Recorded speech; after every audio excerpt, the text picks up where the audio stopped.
बहुत समय पहले की बात है। रायगढ़ नाम का एक राज्य था। वहाँ के राजा सूर्यसेन बहुत ही नेक दिल और दयालु इंसान थे। उनका राज्य बहुत ही सुखी था। राज्य की प्रजा भी राजा से बहुत खुश थी। सब लोग अपने राजा का सम्मान करते थे। राजा के पास सब कुछ था, लेकिन उनकी कोई संतान नहीं थी। अब राजा की उम्र भी हो चुकी थी, तो एक दिन राजा सोच में पड़ जाते हैं कि आखिर अब उनका उत्तराधिकारी किसे बनाया जाए। कुछ देर सोचने के बाद राजा अपने मंत्री को बुलाते हैं।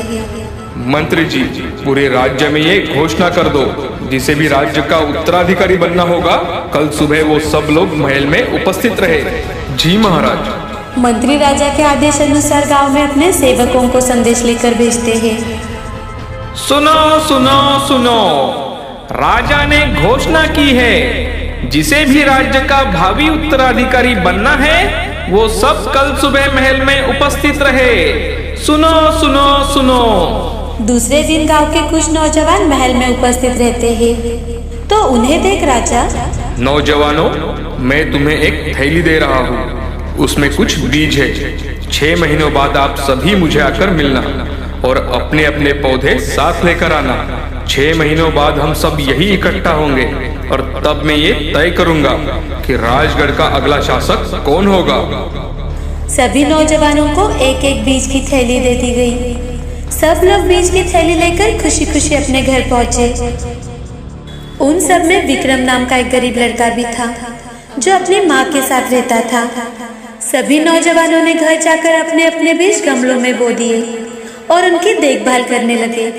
कुछ ही दिनों में पौधे उगने लगे थे, लेकिन विक्रम के गमले में तो पौधों का नामो निशान ही नहीं था। विक्रम हर रोज उसकी बहुत देखभाल करता, बीजों को पानी डालता, लेकिन उसके गमले में पौधा दिख ही नहीं रहा था। लेकिन फिर भी हार ना मानकर विक्रम हर रोज मेहनत करता, अपने बीजों की अच्छे से देखभाल करता। अब ऐसे ही 3 महीने बीत जाते हैं।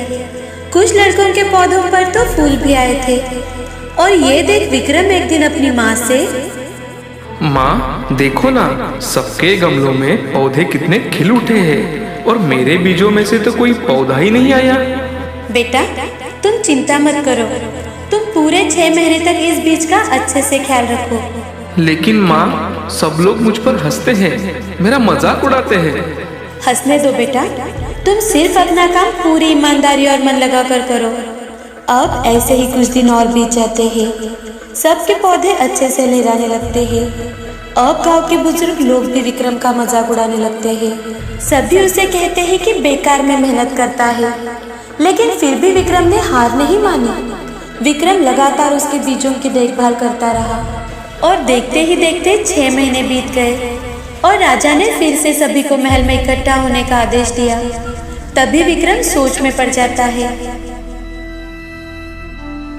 अगर मैं ऐसे ही राजा के सामने गया तो सब लोग मुझ पर हंसेंगे, और कहीं राजा ने मुझे सजा दे दी तो कोई ये नहीं सोचेगा कि सच में मैंने बहुत मन लगाकर मेहनत की है। विक्रम को सोचता देख उसकी माँ ने देख लिया, और वो विक्रम से, बेटा, तुम्हारी परेशानी मैं समझ सकती हूँ, लेकिन तुम्हें राजा के बीज उन्हें लौटाने चाहिए। लेकिन माँ, सब लोग मुझ पर हंसेंगे माँ। नतीजा चाहे कुछ भी हो, लेकिन तुम्हें बीज लेकर वहां जाना चाहिए। अगले दिन सभी अपने अपने पौधे लेकर महल में उपस्थित हो गए। सभी के पौधों से महल खिल उठा था। सभी विक्रम की तरफ देखकर हंसने लगते हैं। थोड़ी ही देर में राजा के आने की घोषणा हुई। सभी शांति से बैठ जाते हैं। कुछ ही देर में राजा महल में आते हैं और सभी के पौधे देखने लगते हैं कि तभी राजा की नजर विक्रम के खाली गमले पर जाती है।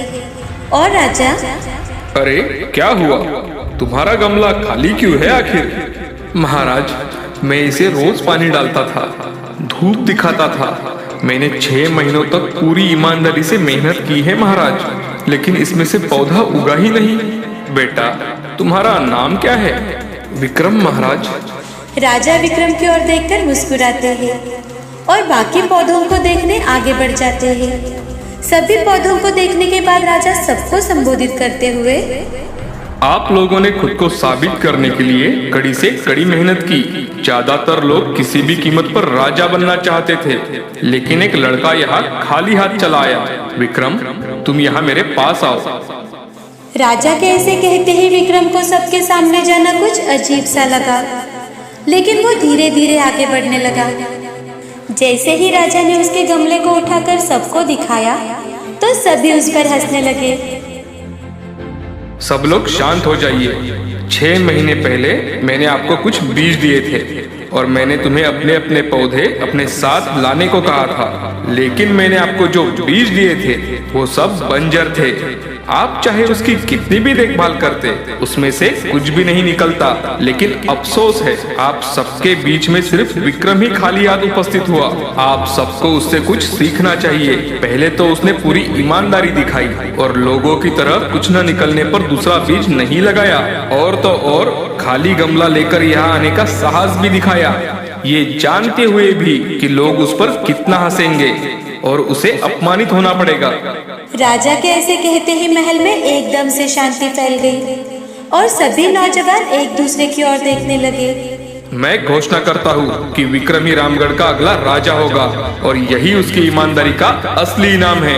राजा की घोषणा सुनकर दरबार में आए सभी प्रजाजन राजा की जय जयकार करते हैं। इस कहानी से हमें ये सीख मिलती है कि हमें हमेशा ईमानदारी से अपना काम करना चाहिए, क्योंकि हमेशा ईमानदारी और सच्चाई की ही जीत होती है। एक समय की बात है, किशनगढ़ नाम के गांव में सोनाली नाम की लड़की अपनी माँ सुधा और पिताजी रमेश के साथ रहा करती थी। सोनाली के माँ पिताजी मजदूरी करके अपना गुजारा करते थे। सोनाली स्कूल में जाती थी। सोनाली को बचपन से ही ड्राइंग का बहुत शौक था। वो पढ़ाई से ज्यादातर वक्त ड्राइंग और कुछ क्राफ्ट्स बनाने में ही बिताती थी। एक दिन सोनाली की माँ सोनाली से, अरे बेटा सोनाली, तुम अपनी पढ़ाई पर ध्यान दो, ये क्या ड्राइंग करती रहती हो? तुम्हें अपने हालात पता है ना बेटी? माँ, तुम चिंता मत करो, मैं पढ़ाई के साथ ये भी करूँगी और देखना एक दिन बहुत पैसा कमाऊंगी।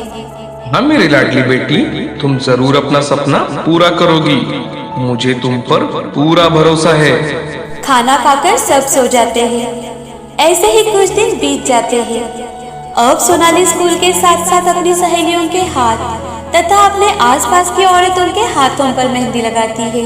उसके साथ वो अलग अलग प्रकार के ग्रीटिंग्स और क्राफ्ट भी बनाती है। धीरे धीरे कर सोनाली बहुत ही सुंदर मेहंदी निकालने लगती है।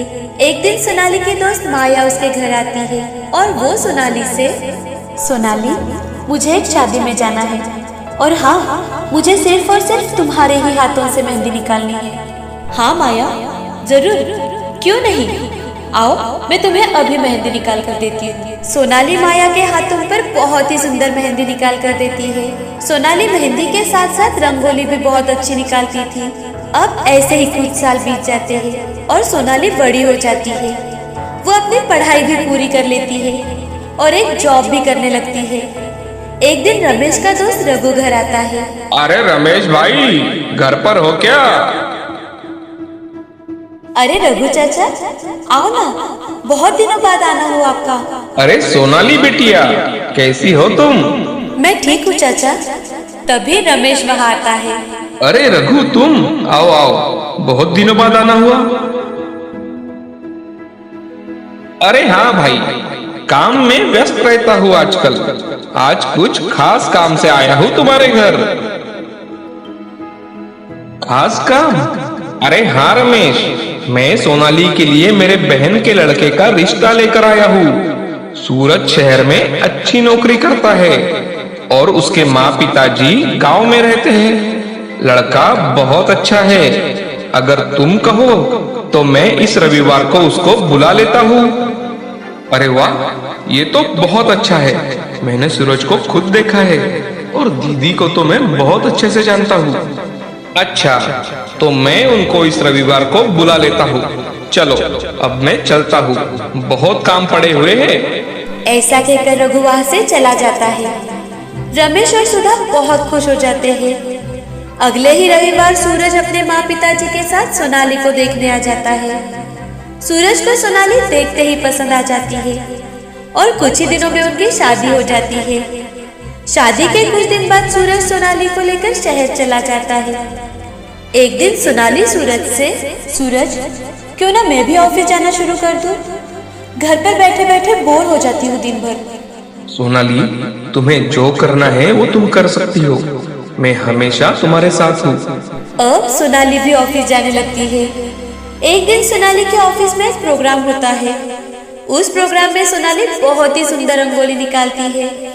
रंगोली देखकर सोनाली की दोस्त रीता सोनाली के पास आती है और वो सोनाली से, अरे सोनाली, तुम कितनी सुंदर रंगोली निकालती हो।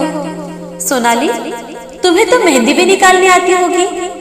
मुझे परसों एक शादी में जाना है, तो क्या तुम मुझे मेहंदी निकाल कर दोगी? हाँ रीता, क्यों नहीं। दूसरे ही दिन सोनाली रीता के हाथों पर बहुत सुंदर मेहंदी निकाल कर देती है। रीता शादी में जाती है। वहाँ की औरतें भी रीता के हाथ की मेहंदी देखकर सोनाली के पास से ही मेहंदी निकालने की सोचती है। दूसरे दिन रीता ऑफिस में आकर सोनाली से कहती है, सोनाली, तुम्हारे हाथ की मेहंदी सबको इतनी पसंद आई कि बहुत सी औरतों ने तुम्हारा मोबाइल नंबर लिया है मुझसे।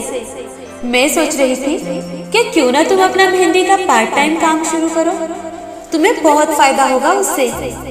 थैंक यू रीता, लेकिन ये पार्ट टाइम काम सूरज मुझे नहीं करने देंगे। सोनाली घर आकर रीता ने बताई हुई बातों पर सोचने लगती है और जैसे ही सूरज घर आता है तो उससे, सूरज, मैं सोच रही थी कि क्यों ना मैं ऑफिस से आकर पार्ट टाइम मेहंदी का बिजनेस शुरू करूं। अरे सोनाली, इसकी कोई जरूरत नहीं है। मैं भी तो अच्छा खासा कमा लेता हूँ और तुम्हें भी तो आराम की जरूरत है। आखिर कितना काम करोगी तुम? दोनों खाना खाकर सो जाते हैं। दूसरे ही दिन से सोनाली को मेहंदी के लिए ऑर्डर्स के लिए फोन आने लगते हैं। सोनाली उनमें से कुछ ऑर्डर्स पूरे कर लेती है। ऐसे ही कुछ दिन बीत जाते हैं। एक दिन सूरज घर आकर सोनाली से, सोनाली, मेरी नौकरी चली गई है, अब कैसा होगा? घर के ईएमआई भी सर पर है। तुम्हारी सैलरी में तो घर का खर्चा निकल तो जाएगा, लेकिन ईएमआई का कैसे करें? मुझे कुछ समझ में नहीं आ रहा। जी, आप बिल्कुल चिंता मत करो, मैं हूँ ना। अब सोनाली ऑफिस से आकर अपने मेहंदी के ऑर्डर्स लेने लगती है। कुछ ही दिनों में सोनाली पूरे शहर में मेहंदी के लिए फेमस हो जाती है। उसे शादी संगीत के बहुत से ऑर्डर्स आने लगते हैं। अब सोनाली अपना जॉब छोड़कर शहर के बीचों बीच एक दुकान लेती है और अपना मेहंदी का बिजनेस करने लगती है। उसकी ये सफलता देखकर सूरज भी बहुत खुश हो जाता है। सोनाली, मुझे लगता था इस मेहंदी से तुम कितना कमा पाओगी, लेकिन मैं जितना कमाता था उससे कई ज्यादा तुम कमा लेती हो। सूरज, मुझे हमेशा से इसमें करियर करना था, लेकिन घर के हालात देखकर मैं कुछ नहीं कर पाई। सोनाली, अब तुम्हें जो करना है वो करो। मैं तुम्हारे साथ हूँ। मैं तुम्हारी हर वो मदद करूंगा जिसकी तुम्हें जरूरत हो। सूरज सोनाली को गले लगा लेता है और दोनों खुशी खुशी अपना जीवन बिताते हैं।